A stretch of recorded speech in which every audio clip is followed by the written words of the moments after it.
Hi, and welcome to chessopenings.com. Today we're going to take a look at some very interesting ideas in the Sicilian, particularly an aggressive sideline for white that gives him opportunities to take black out of theory and set up an unclear position. Let's take a look. The Sicilian defense begins with the moves pawn to e4, pawn to c5. With this little pawn to c5 move, black is anticipating white's attempts to play for d2 to d4. Now black's idea here is very clever. He knows that in order for white to give his pieces full scope, he definitely will want to play d2 to d4 at some point. But at that moment, black is prepared to capture with a flank pawn as opposed to a central pawn. Now, why is that so important? Why is it so important that black is ready to capture with a flank pawn? Because black would then end up with two central pawns to white's one.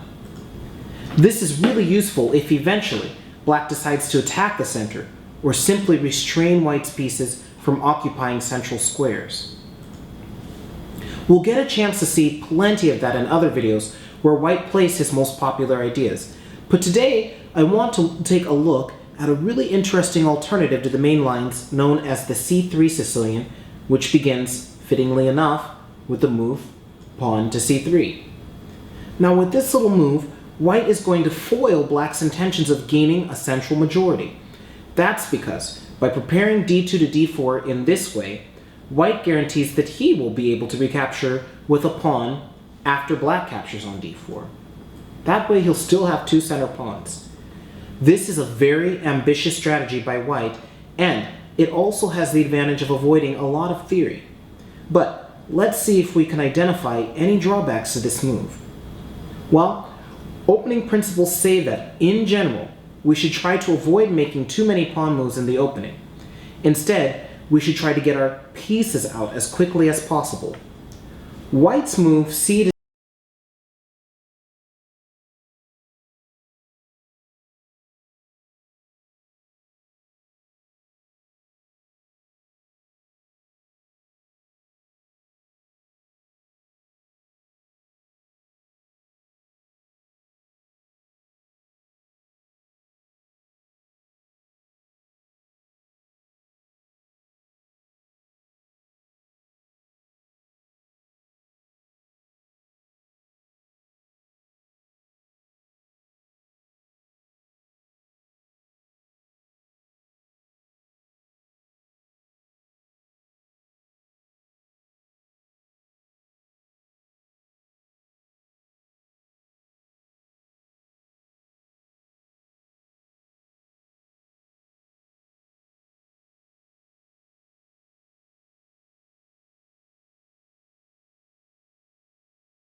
pawn, bishop e7. White gets this square for his knight with tempo, and now queen to d6. And if you take a look at this position, both sides have a lot of reasons to be happy. White has completed his development very naturally, and he's even gained a little time at the expense of Black's queen. He has some open files, and he has wide chances for active play here. However, the beautiful thing in chess is that unless we've made a serious mistake, we almost always have some serious trumps of our own if only we can manage to neutralize our opponent's trumps. And so it is here. If I'm playing Black, I know that if I play very carefully, White may fail to get much out of his slight advantage in space and development. Once that happens, I'll not only have an equal game, but I'll be much better. That's because the d4 pawn will prove to be a weakness as the game wears on.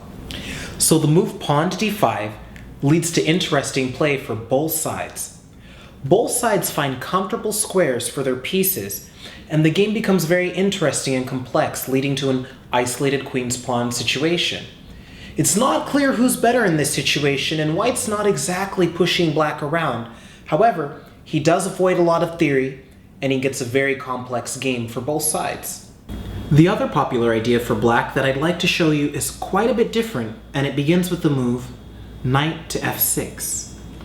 With this move, Black takes a different tack. He's still dead set on exploiting the unusual features of White's move c2 to c3.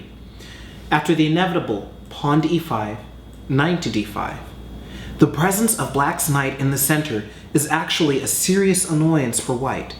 Now, there's two reasons for this. Usually, the knight can't live here long, but the obvious move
of his kingside pieces, and he's not exactly castled either.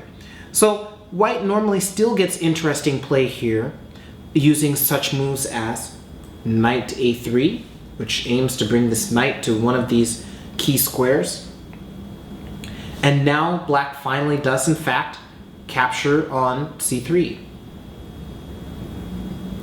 And white avoids a trade of queens with the move queen to e2. And now black often plays bishop takes bishop. And this crazy aggressive move knight b5, which not only attacks the queen, but which is also trying to bring that knight into the c7 square. So black has to back the queen way up to b8 here, and white recaptures the bishop. And this is a very interesting position. At the moment, black is ahead not one, but 2 pawns. But his pieces, they're making a very unfavorable impression here. The position is highly unclear, and this is just the sort of dynamic, interesting position white was hoping for when he played the c3 Sicilian. However, black, if he's prepared, shouldn't have to be too worried about this position. As aspiring players, we can help ourselves a lot by having positions like these in our repertoire and working at them persistently, sometimes with both sides, to improve our game. So I'm going to leave that position there, which is really interesting, and we're going to go back to this moment where I said that white had 2 options. So right after this move knight to c6, white has other ways to reach an imbalanced game without gambiting a pawn. They begin with the book move pawn takes pawn, and now pawn to d6. Now, white threatens to reduce white's spatial advantage significantly. So to avoid giving black a dream position, white intends to defend his center using the clever pin bishop to b5. In this way, he reduces the attackers on e5 since the knight can't participate in the control of e5. However, if white were to play this move right away, he would get stung by an ugly move here. Can you see the tactic? It's queen to a5 check, which attacks both the king and the bishop. And this is a really unpleasant situation for white here. He would probably lose material with the move knight to c3, and now knight takes c3. And this is just a bad situation for poor white. He can probably minimize his losses with bishop takes knight, check, takes, and takes, and takes. But he's just dropping material here, and this position has no track record whatsoever. So white can't just go ahead and play this move bishop b5 yet. However, he has another little intermediate move which he can play first, which is very clever. First, he attacks on c4. And only after black's standard reaction knight b6